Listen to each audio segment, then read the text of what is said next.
রাস্তা থেকে উঠে এসে বর্তমানে ১২০০ কোটি টাকার মালিক একটি বিড়াল। অবাক হচ্ছেন? হওয়ারই কথা। নামি দামি তারকাও এত টাকার মালিক হয়ে উঠতে পারে না, সেখানে কিনা সাধারণ একটা বিড়ালের এত বিশাল সম্পদ। বিড়ালটির নাম না বর্তমানে বিশ্বের সবচেয়ে দামি বিড়াল, যার নাম উঠেছে গিনেস ওয়ার্ল্ড রেকর্ডেও। নালা আসলে এক সোশ্যাল মিডিয়া তারকা আর মার্জার সুন্দরী। বর্তমানে ইনস্টাগ্রামে তার অনুসারী সংখ্যা ৭৫ লাখেরও বেশি।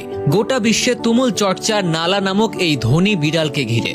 নালার লাইফস্টাইল বেশ আকর্ষণীয়, নেটিজেনদেরও অনেক আগ্রহ নালাকে ঘিরে। যদিও সবটার নৈপথ্যে আছেন একজন বিশেষ মানুষ।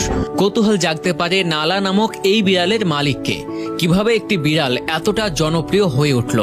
রাস্তা থেকে উঠে এসে কিভাবেই বা হয়ে উঠল হাজার কোটি টাকার মালিক? সেসব প্রশ্নের উত্তর জানাবো আজকের ভিডিওতে। আপনার পকেট ও ব্যাংক ব্যালেন্স মিলিয়ে কত টাকা রয়েছে? হাজার, লক্ষ কিংবা বড়জোর কয়েক কোটি। কিন্তু একটি